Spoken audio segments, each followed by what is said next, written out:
नमस्कार दोस्तों, आप सभी का स्वागत है मेरा यूट्यूब चैनल पर। इस वीडियो पर मैं आज आपको दिखाऊंगा F23 जो मॉडल है। इसका जो डिस्प्ले है ये OG वाला डिस्प्ले लगा हुआ है, लेकिन इसका जो ब्राइटनेस है, अगर आप फुल करेंगे तो जितना ब्राइटनेस है, लो करने से भी वही ब्राइटनेस दिखा रहा है। ब्राइटनेस ज़्यादा या कम नहीं हो रहा है, तो ये इशू है। या तो F23 जो हैंडसेट है नो लाइट इशू है, डिस्प्ले में लाइट नहीं आ रहा है। तो आप इसको कैसे रिसॉल्व कर पाएंगे, तो ये वीडियो बहुत ही खास होने वाला है। वीडियो को पहले से ख़त्म तक ज़रूर देखिए, स्किप बिल्कुल भी मत कीजिए, ताकि परफेक्ट सोल्यूशन आपको मिल पाए। तो चलिए इस हैंडसेट को फर्स्ट हम डिसअसेंबल कर लेते हैं, उसके बाद देखते हैं कि मदरबोर्ड का कौन सा पार्ट इस प्रॉब्लम के लिए चेंज करना पड़ेगा। देखिए इसका जो ब्राइटनेस है ये ब्लिंक हो रहा है, और इसका जो ब्राइटनेस है हम फुल दे रहा है, लेकिन इसका ब्राइटनेस ज़्यादा नहीं हो रहा है, लो भी नहीं हो रहा है। बंद कर लेंगे। फर्स्ट हम अगर ये हैंडसेट आप ओपन डिसअसेंबल कर रहे हो तो इसका जो गाम होता है चारों तरफ लगे होते हैं, थोड़ा हीट कीजिए। एक्सरे प्लेट है तो एक्सरे प्लेट डालकर इसको आसानी से चारों तरफ घुमाकर गाम रिमूव करके निकालिए। तो ये बैक ग्लास जो है पहले से ही खोला हुआ ओपन किया हुआ है।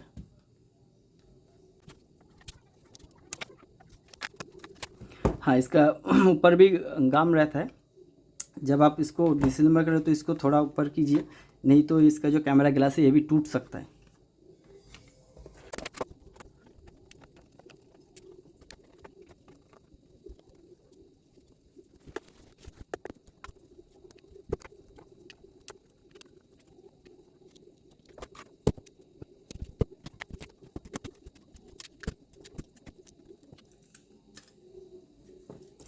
ये जो हैंडसेट है ये लिक्विड डैमेज है। लिक्विड डैमेज की वजह से मदरबोर्ड में इशू आए हैं। देखिए फ़िलहाल अगर लिक्विड डैमेज है, ऐसे इशू है, तो फर्स्ट आप इसको अच्छी सी क्लीन कीजिए। मदरबोर्ड बिल्कुल भी फ्रेश है। इस तरफ आपको ये शील्ड निकालना है, उसके बाद काम करना है। अगर पहली बार इस मदरबोर्ड से आप शील्ड निकाल रहे हैं तो मैं एक जानकारी आपको दे दूं।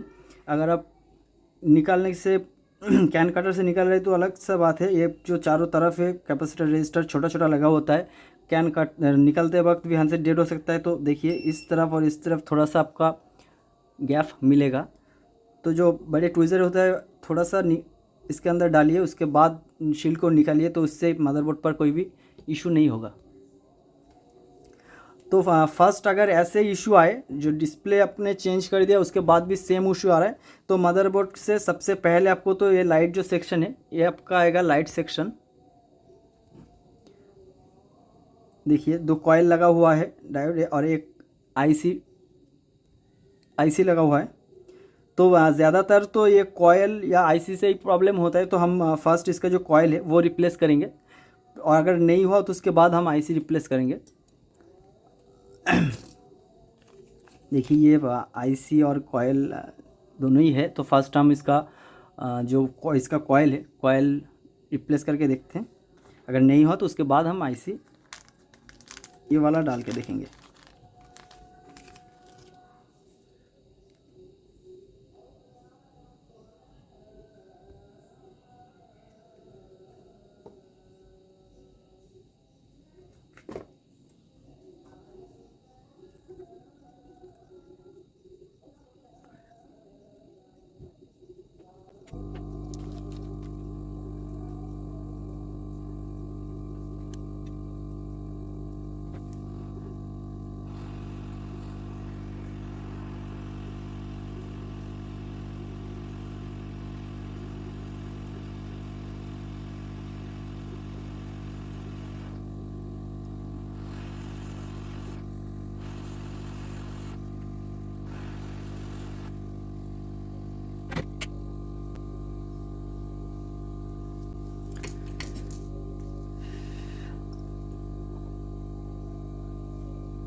इसका जो कॉयल है ये चेंज हो गया है।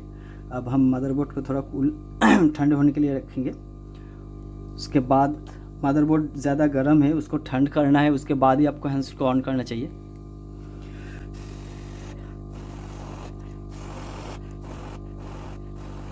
तो चलिए हम मदरबोर्ड को ऑन करते हैं, उसके बाद चेक करेंगे।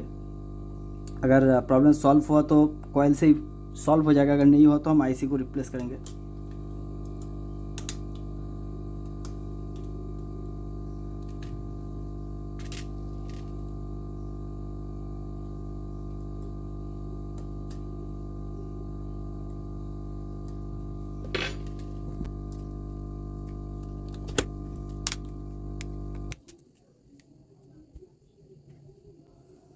डिस्प्ले में तो पहले से लाइट ज़्यादा दिख रहा है, थोड़ा ऑन होने दीजिए। ऑन होने के बाद हम ब्राइटनेस कम या ज़्यादा करके देखेंगे काम कर रहा है कि नहीं।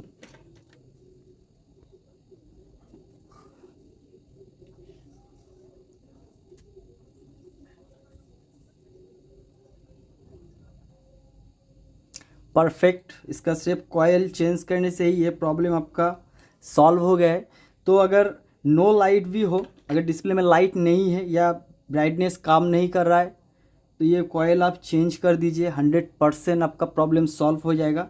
ये वीडियो आपको कैसा लगा प्लीज़ मुझे कमेंट कीजिए। ऐसे रिलेटेड सैमसंग में कोई इशू है आपका, कोई भी मॉडल हो, तुरंत मुझे कमेंट कर दीजिए। उसका प्रॉब्लम जल्द से जल्द सलूशन आपको मैं दिखा दूंगा। और अच्छा लगा तो लाइक ज़रूर कीजिए, चैनल को सब्सक्राइब कर दीजिए, क्योंकि मैं अपना जो चैनल है इस चैनल पर सिर्फ सैमसंग का रिलेटेड सारे प्रॉब्लम का सलूशन अपलोड करता हूँ। वीडियो को पहले से ख़त्म तक देखने के लिए बहुत बहुत शुक्रिया। धन्यवाद।